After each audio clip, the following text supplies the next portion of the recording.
Princess Olga. Love, vengeance, and the saint forged in fire. They did not simply kill her husband. They bound his legs to two bent trees. And when the ropes were cut, Prince Igor of Kiev was torn apart by the earth itself. Olga was left standing in the ruins of her life, a widow in a world that devoured weak women, and a ruler surrounded by men who expected her to surrender. Instead, Olga chose something else.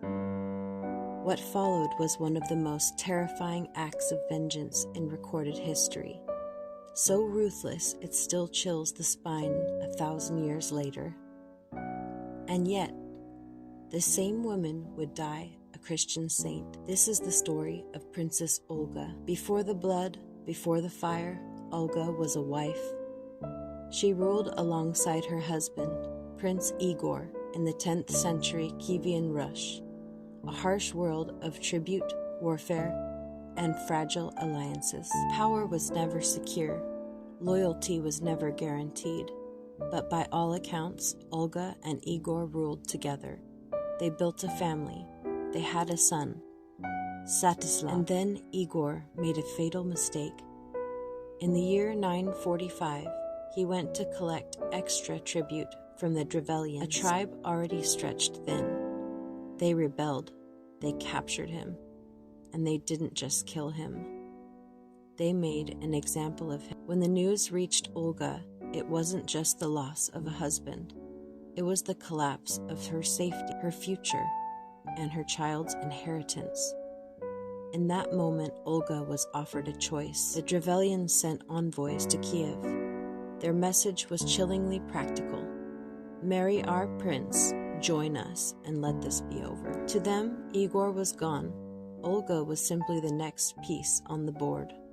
To Olga, this was unthinkable. If she accepted, her husband's murder would be justified. Her son would grow up under the shadow of his father's killers, and she would rule only in name. So Olga did something brilliant. She smiled, and she told the envoys she was honored, and asked them to return the next day for a formal welcome. That night, Olga ordered a trench dug. While the envoys returned, she had them carried, still in their boat, and dropped into the pit alive. As they screamed beneath the earth, she leaned over and asked, "Is this honor to your liking?" That was only the beginning.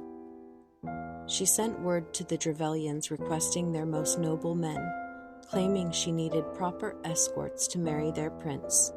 They came willingly. Olga welcomed them, invited them to bathe, a sacred gesture of hospitality. She then locked the doors and burned the bathhouse down, killing every one of them. Still, she was not satisfied. She traveled to the Drevelian capital, claiming she wished to hold a funeral feast for Igor. They drank together. They mourned together. And when the Drevelians were drunk, Olga gave the signal.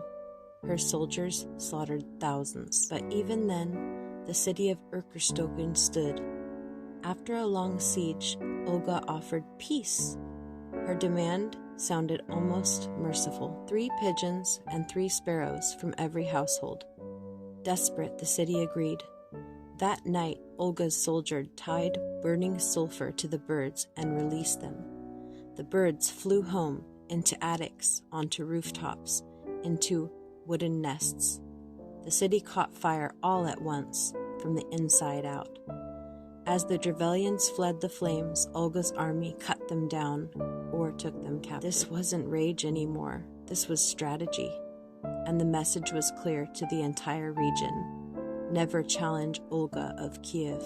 After the vengeance was complete, Olga ruled, not as a monster, but as a stateswoman.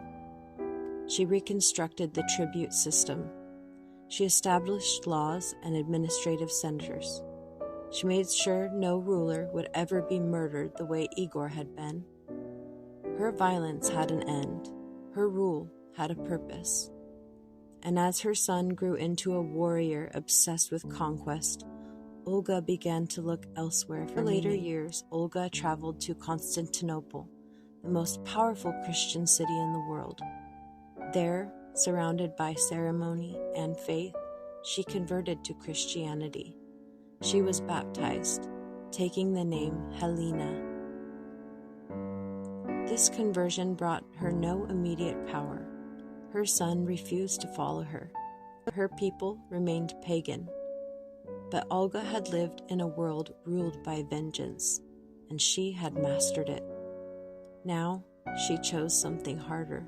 She spent her final years urging peace, protecting churches, and preparing the future. And though she would never see it herself, her grandson would one day Christianize all of Kievan Rus. Princess Olga died in the year 969.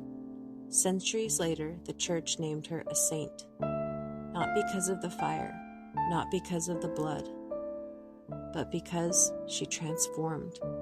She loved fiercely. She avenged without mercy. And then she chose a different path. Olga's story forces us to ask an uncomfortable question. Can someone shaped by violence still choose grace? History answered with her name, Saint Olga, forged in love, forged in fire.